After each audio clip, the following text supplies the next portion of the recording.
Lauren. Every night that week, a new dream haunted me. Usually, it was some messed up sex dream between me and Mr. Campbell, where he made my heart feel like it was going to explode out of my chest. These dreams made focusing during the workday a whole lot harder, but also a whole lot more bearable. I preferred those dreams to the traumatizing ones involving my mother and father. More often than not, those dreams would end with my father passing away and my mother cackling. At this point, I was just craving undisturbed sleep. But maybe that was too much to hope for. A few days later, I had committed a cardinal sin and was running late to bring Mason Campbell his lunch. Stupid rules. Stupid Mason Campbell. "Where are you coming from?" Jade fired at me when I came out of the elevator. I walked past her, saying, "Why don't you come and ask me again in Mr. Campbell's office? I'm sure he would be okay with you asking where his assistant went." I didn't wait for her to reply, knowing all I would get would be a glare. I knocked on the door slowly. "Come in." I walked in, my legs and hands shaking. "Your lunch right on time, sir." I plastered on a smile. He didn't say anything and I didn't move. I thought if I did, I'd be scolded. When minutes seemed to pass with no response, Mr. Campbell looked up from his papers. "What are you waiting for? Applause for finally doing your job right?" I opened and closed my mouth, fishing for something to say. When I think about it, what the hell was I supposed to say to that? "Put it on the table and leave." I did just that and quietly left after I was done. I was busy the entire day, although that didn't stop me from thinking about my boss. I was smart enough not to cross his path again or make any mistakes. I was doing the best I could to stay out of trouble, and it was getting easier when I set my mind to it. After I left the office that night, I stopped at a restaurant nearby and picked up Thai food. When I got back home, I collapsed on the bed.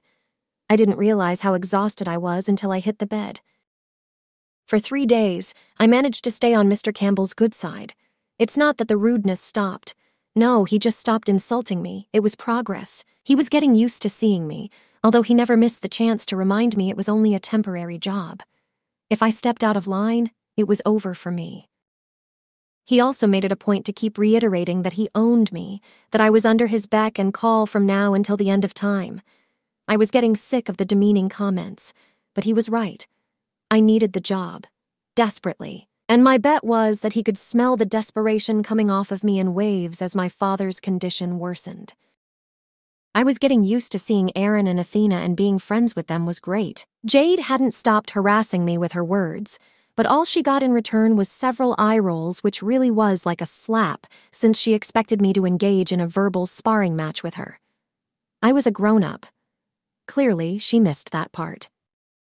The job was frustrating, especially the file work Mr. Campbell assigned me to do. It's been 2 days, and I was still battling with arranging the files alphabetically and the non-stop interruptions I was getting from the phone that wouldn't stop ringing. The phone rang next to me, and I knew it wasn't any client or someone asking for the boss. It was the boss himself. "Yes, sir?" I asked politely. "I've emailed you some documents that need to be printed out. You do that now," he ordered before dropping the call. I glared at the phone, muttering under my breath, "What an ass." Then I groaned, looking at the pile of files in front of me. After printing everything out, I cross-checked that I didn't miss anything before knocking on the door of the lion's den. "Come in, Miss Hart." I opened the door and closed it. Mr. Campbell wasn't sitting in his seat like I thought he would be. Instead, he was lying on his sofa, his hands and legs crossed in front of him. He wasn't wearing his suit jacket. His white shirt clung to him, and his huge biceps looked like they might rip the poor shirt any second now. I gulped and looked away from his biceps. Don't think about his biceps. He's your boss. He's a jerk. A jerk with the hottest body. Suddenly, the latest dream flashes back to me. Mason Campbell, totally shirtless. His sweaty torso leaned over me as he ground against my body while I bent over his desk. Fuck. "How did you know it was me?" I found myself asking after putting the papers on the table his finger pointed out. Mr. Campbell didn't open his eyes when he answered, "No one knocks more annoyingly than you." And that was it. Served me right for asking in the first place. I have learned that no good came out of his mouth from asking questions. My dream faded abruptly. "Oh, and Miss Hart, make a reservation at the best restaurant tonight. 7 p.m. I have a business meeting." His eyes opened, but they didn't fall on me. "I repeat, best restaurant. I'm fully convinced you don't know and never heard of any because of your status. Therefore, you're free to ask for help." I rolled my eyes, knowing he couldn't see me. "Yes, sir. Anything else? You'll be there." I opened my mouth. But those silver eyes sharply glanced in my direction and right into my own. "This is an order, Miss Hart, not a request." I could have stopped breathing right there. "Got something to say, Miss Hart? Got anything better to do?" "As a matter of fact, yes." "I was going to the hospital to visit my dad, who I haven't seen in a while. I was worried about him and I needed to calm those nightmares, desperately. But because I was a coward and a prisoner to those eyes that allowed no argument, I shook my head. I have no plans. It will be done." I wanted to cry, wanted to say my dad mattered more than your stupid business meeting. He looked away and closed his eyes again. "Close the door gently when you leave. There is no reason to take your feelings out on it because you were too much of a coward to admit you had plans. I'll be expecting you," he dismissed. I wanted to rip him apart. I clenched my fists and went back to my desk, feeling so heartbroken. I willed myself not to let any tears fall from my eyes for 2 reasons. 1, because I wanted to teach myself how to be strong, and 2, Jade wouldn't stop looking at me. I could feel her eyes on me all the time. I wouldn't give her something to taunt me with and gossip about, that she would happily share with everyone. It didn't occur to me what I was going to wear tonight until I remembered I had nothing to wear at all. I didn't have nice clothes, and I certainly didn't have a dress that would be classy enough for Season's restaurant or my boss's taste. "Beth, I'm screwed," I yelled, pulling out dress after dress and throwing them on my bed. "What am I going to wear?" "Calm down. I'm sure you will find something." I spun around and glared at her. "You've been saying that for 5 minutes, and we have gone through my dresses for the 3rd time, and they aren't bloody great." I kicked a dress with my foot in frustration. "It's not my fault, Lori, that the last time you went shopping was a year ago."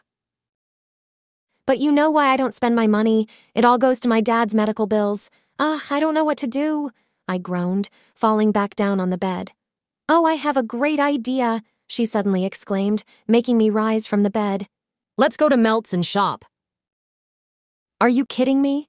We can't afford Melt. We can't even afford a common earring from there, and you're talking about buying a dress? You've lost your mind." She swatted me in the head. "I don't mean buy it.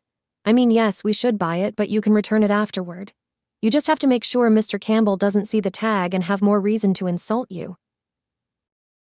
I imagined the expression on his face when he saw it. "You think that would work?" She nodded. "I love the idea. Thank you so much, Beth. Let's go now before I change my mind." After we got back from Melt's, Beth offered to do my makeup. She didn't want to overdo it, so she chose to give me a more natural look. When she was done, I looked different in a good way, and I loved it. I decided to let my hair down, but I curled it a bit. At exactly 6:55, I reached Season's restaurant, but I didn't go in. I waited for Mr. Campbell outside the restaurant. Now don't ask me why I needed to do that when I could just go in and wait for him there. But my brain wasn't functioning well tonight. There was no chance I was going inside without my boss. At 7:05, a black Escalade pulled up next to me. The driver got out and crossed over, opening the backseat door. One polished shoe appeared, followed by another, and I was hit with the most delicious scent ever. I could not even begin to describe how I felt when Mason Campbell got out of that car, a complete alpha male that commanded attention. My mouth went dry despite having drunk water 5 minutes ago, but I could not help myself. Mason Campbell was beyond gorgeous. He was the kind of man you would admire from afar because he was impossible to touch, the kind who makes your heart race and your legs weak in the knees. Was I experiencing that sort of thing? Hell yes. Why wouldn't I when Mason looked like a Greek god in his black Armani suit, his face perfectly shaven and his hair slicked back? Male models had nothing on Mason Campbell. He didn't just have the looks, the money, power, and everyone's love, but there was something mysterious about him. something you can't help but want to poke your finger at. Breathe in. Breathe out. What the bloody hell are you wearing? And I was pulled back from the fantasy I found myself falling in from 6 mere words that escaped his perfect, plump red lips. Did I just say perfect? I looked down at my dress, making sure I was still wearing it because I had no idea why he sounded surprised and annoyed at the same time. My hand went to the back of my dress, making sure the tag was well hidden. Never mind that now. He looked toward the car. Prince. 4 tiny legs jumped out of the car, and before I could realize what was happening, it launched itself at me and I shrieked. Prince down, boy. She's harmless. Can't do a damn thing. The owner of the dog pulled the dog back before it attacked my face again. I held a hand to my chest, listening to the sound of my own frantic heartbeats. Mr. Campbell's mouth twitched a little bit, but I could also be imagining that. I finally found my voice. Is that a dog? He rolled his eyes. 5 points to you. But there's a policy that says no dogs or any animal allowed. Why are you bringing a dog? He raised a brow at my tone. I gulped. Sir? That's why you're here, Miss Hart, to walk my dog, although I would have recommended something a bit more casual. He eyed me from head to toe. I was wearing a black strapless dress with a slit and Beth's heels. I'm walking your dog? I asked in disbelief. Why did you think you were doing something else? He asked, his tone clearly mocking me. I told you to not let this job get to your head, Miss Hart. He eyed my form once more, up and down, his gaze lingering on every inch of my body, and then without another word, he disappeared.